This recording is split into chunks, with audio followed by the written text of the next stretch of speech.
Hello friends, ಸ್ನೇಹಿತೆ ಕನ್ನಡ ಚಾನಲ್ಗೆ ಪ್ರೀತಿಯ ಸ್ವಾಗತ. ಫ್ರೆಂಡ್ಸ್, ನಾನು ಲಾಸ್ಟು ವ್ಲಾಗ್ಗಳಲ್ಲಿ ನೀವು ನೋಡಿದ್ದೀರ ಒಂದಷ್ಟು ವಿಚಾರಗಳ ಬಗ್ಗೆ ನಾನು ಮಾತಾಡ್ಕೊಳ್ತಾನೆ ಬಂದಿದ್ದೀನಿ. ಬಾಡಿ ಶೇಮಿಂಗ್ ಬಗ್ಗೆ ಆಗಿರ್ಬೋದು, ಗಾಸಿಪ್ ಬಗ್ಗೆ ಆಗಿರ್ಬೋದು ಮಾತಾಡಿದ್ದೀನಿ. ತುಂಬ ಜನಕ್ಕೆ ಇಷ್ಟ ಆಗಿದೆ, ನನಗೆ ತುಂಬ ಖುಷಿ ಕೊಡ್ತು. ಆ ವಿಷಯಗಳು ನಿಮಗೂ ಕೂಡ ತುಂಬಾ ಇಷ್ಟ ಆಯಿತು. ಅದೇ ರೀತಿ ಇವತ್ತು ಕೂಡ ಒಂದು ವಿಷಯದ ಬಗ್ಗೆ ಹೇಳಬೇಕು ಅಂದ್ಕೋತೀನಿ. ಯಾಕಂದರೆ ಇದನ್ನು ನನ್ನ ಲೈಫಲ್ಲಿ ನಾನು ಫೀಲ್ ಮಾಡಿದ್ದೀನಿ. ತುಂಬ ಜನರು ಈ ಥರದ್ದು ಫೀಲ್ ಮಾಡಿರ್ತಾರೆ. ಹಾಗಾಗಿ ಈ ವಿಷಯ ನನಗೆ ಇವತ್ತು ಹೇಳಬೇಕನ್ನಿಸ್ತದೆ, ಹಾಗಾಗಿ ಹೇಳ್ತಾ ಇದ್ದೀನಿ. ಹಾಗೆಯೇ ಇವತ್ತು ಈ ವಿಡಿಯೋ ನಾನು ಇದಕ್ಕೆ ಹೋಗಿದ್ವಿ ನೋಡಿ, ಇಶಾ ಫೌಂಡೇಶನ್ನು. ಅವತ್ತು ಬರಬೇಕಾದ್ರೆ ಮಾಡ್ಕೊಂಡು ವಿಡಿಯೋ, ಇದನ್ನು ನಾನು ಶೇರೇ ಮಾಡಲಿಲ್ಲ.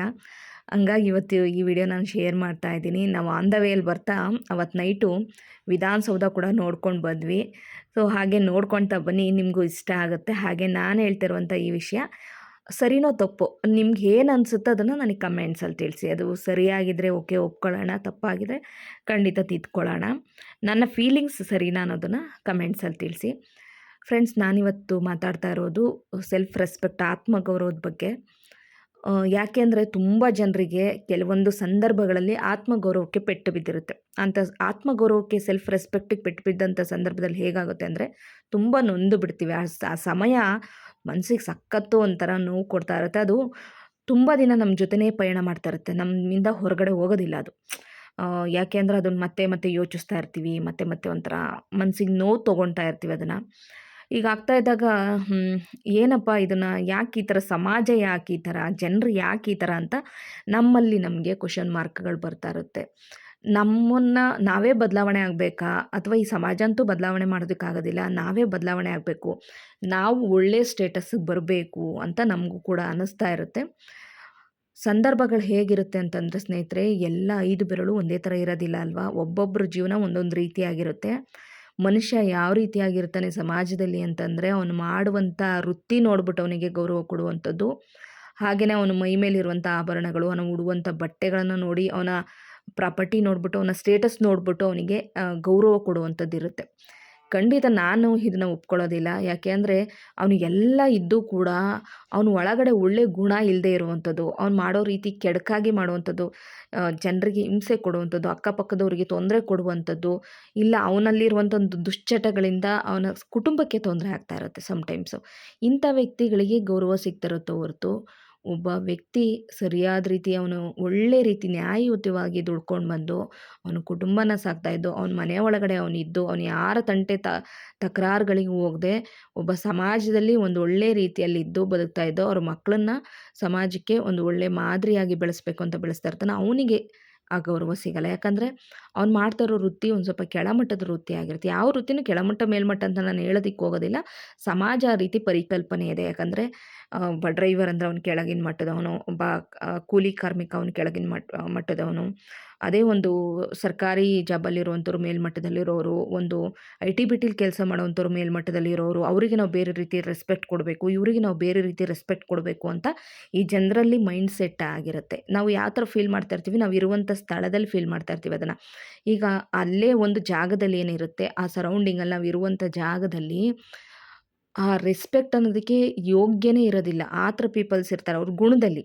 ಬಟ್ ಅವ್ರ ಸ್ಟೇಟಸಲ್ಲಿ ಚೆನ್ನಾಗಿರ್ತಾರೆ, ಹಣಕಾಸಲ್ಲಿ ಚೆನ್ನಾಗಿರ್ತಾರೆ. ಆದರೆ ಈ ಸಮಾಜ ಹೆಂಗಿರುತ್ತೆ ಅಂದರೆ, ಅವ್ರ ಜೊತೆ ಅವ್ರಿಗೆ ಕೊಡೋ ಬೆಲೆನೇ ಬೇರೆ ಇರುತ್ತೆ.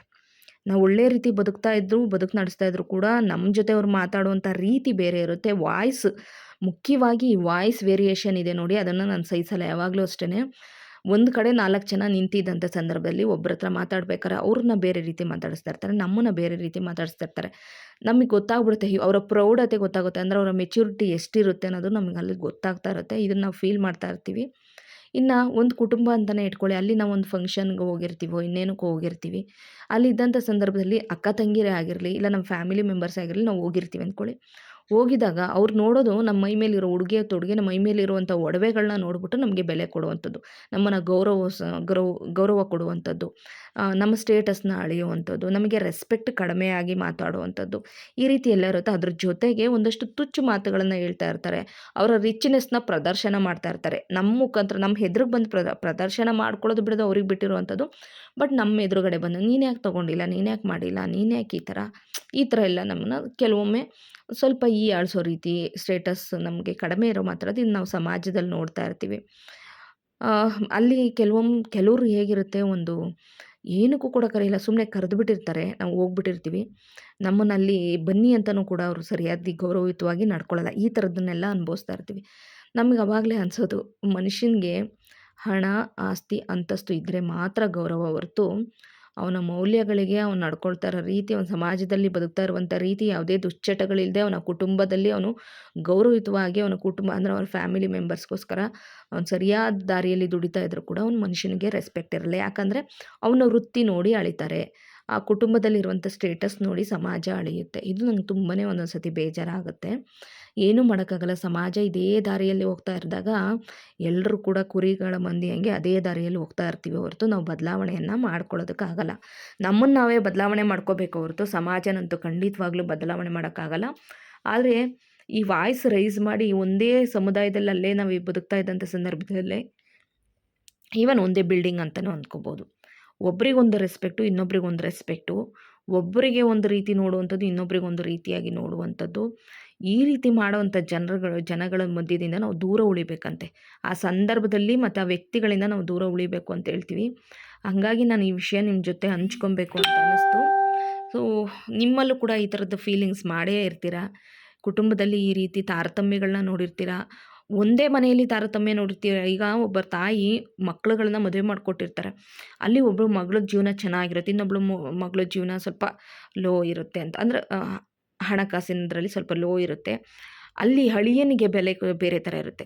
ಅಂದರೆ ಇಬ್ಬರು ನನ್ನ ಅಳಿಯದಿರು, ಇಬ್ಬರನ್ನೂ ನಾನು ಸಮಾನವಾಗಿ ನೋಡಬೇಕು ಅಂತ ತಾಯಿ ಭಾವನೆನೇ ಪಡೋದಿಲ್ಲ. ಅಳಿಯನಿಗೆ ಈ ಅಳಿಯಂಗೆ ಒಂಥರ ಭಾವನೆಯಲ್ಲಿ ನೋಡಿದರೆ ಇನ್ನೊಬ್ಬರು ಈ ಥರ ತಾರತಮ್ಯಗಳು ನೋಡ್ತೀವಿ. ಹಾಗೆ ಅಲ್ಲಿ ಸೆಲ್ಫ್ ರೆಸ್ಪೆಕ್ಟ್ ಕಡಿಮೆ ಆಗ್ತಾ ಹೋಗುತ್ತೆ. ಆಗ ಅಂಥ ಜಾಗದಲ್ಲಿ ನಾವು ಇರಬಾರ್ದು, ಅಂಥವರಿಂದ ನಾವು ದೂರ ಇರಬೇಕು ಅನ್ನೋದು ನಮ್ಮ ಆಲೋಚನೆಗೆ ಬರ್ತಾ ಇರುತ್ತೆ. ಈ ಸಂದರ್ಭಗಳು, ಈ ಥರದ್ದು ವಿಚಾರಗಳು ಸಾಮಾನ್ಯವಾಗಿ ಲೋಯರ್ ಮಿಡ್ಲ್ ಕ್ಲಾಸ್ ಪೀಪಲ್ಸ್ಗೆ ತುಂಬ ಆಗ್ತಾ ಇರುತ್ತೆ. ಬಟ್ ಬದಲಾವಣೆ ತರೋದಕ್ಕಾಗಲ್ಲ. ಅವ್ರನ್ನ ನೋಡಿ ಅವರಲ್ಲಿ ಪ್ರೌಢತೆ ಕಡಿಮೆ ಇದೆ ಅಂತ ಹೇಳ್ಬಿಟ್ಟು ನಾವು ನಕ್ಕು ಸುಮ್ಮನಾಗಬೇಕು ಹೊರತು ಸಮಾಜನಂತೂ ತಿದ್ದೋದಕ್ಕಾಗಲ್ಲ. ಇದು ಫೀಲ್ಸ್ ನಿಮಗೂ ಕೂಡ ಆಗಿದೆಯಾ ನಿಮ್ಮ ಲೈಫಲ್ಲಿ? ನನಗಂತೂ ತುಂಬ ಸತಿ ಆಗಿದೆ ಮುಂಚೆ ಎಲ್ಲ. ಇತ್ತೀಚೆಗೆ ಕಡಿಮೆ ಆಗಿದೆ. ಯಾಕಂದರೆ ಇತ್ತೀಚೆಗೆ ನಾವು ನಮ್ಮದೇ ಆದ ಜೀವನದಲ್ಲಿ ಸ್ವಲ್ಪ ಬೇರೆ ರೀತಿಯ ಬದಲಾವಣೆ, ಅಂಥವ್ರನ್ನ ನಾನು ತುಂಬ ಅವಾಯ್ಡ್ ಮಾಡ್ತೀನಿ. ಅಂಥವ್ರ ಜೊತೆ ನಾನು ಸೇರಲ್ಲ, ಬೆರೆಯಲ್ಲ, ದೂರ ಇಟ್ಟಿರ್ತೀನಿ. ಹಂಗಾಗಿ ಅವ್ರು ಹೇಗೆ ನಡ್ಕೋಬೇಕು ಹಾಗೆ ನಡ್ಕೋತಾರೆ. ಮುಂಚೆ ತುಂಬ ನಡ್ಕೊಂಬಿಟ್ಟಿದ್ದಾರೆ ಆ ಥರ ಎಲ್ಲ. ನಾನು ಅನುಭವಿಸ್ತೀನಿ, ಫೀಲ್ ಮಾಡಿದ್ದೀನಿ ಅದನ್ನು. ಸೊ ಈ ಥರದ ಅನುಭವ ನಿಮ್ಮ ಜೊತೆ ಆಗಿದ್ದರೆ ನನಗೆ ಕಮೆಂಟ್ಸಲ್ಲಿ ತಿಳಿಸಿ. ಈ ವಿಡಿಯೋ ನಿಮಗೆ ಇಷ್ಟ ಆಗಿದೆ ಅಂತಲೇ ಭಾವಿಸ್ತೀನಿ. ಇಷ್ಟ ಆದರೆ ನನ್ನ ಚಾನಲ್ಗೆ ಲೈಕ್ ಮಾಡಿ, ನನ್ನ ಈ ಚಾನಲ್ಗೂ ಕೂಡ ಸಪೋರ್ಟ್ ಮಾಡಿ. Thank you for watching.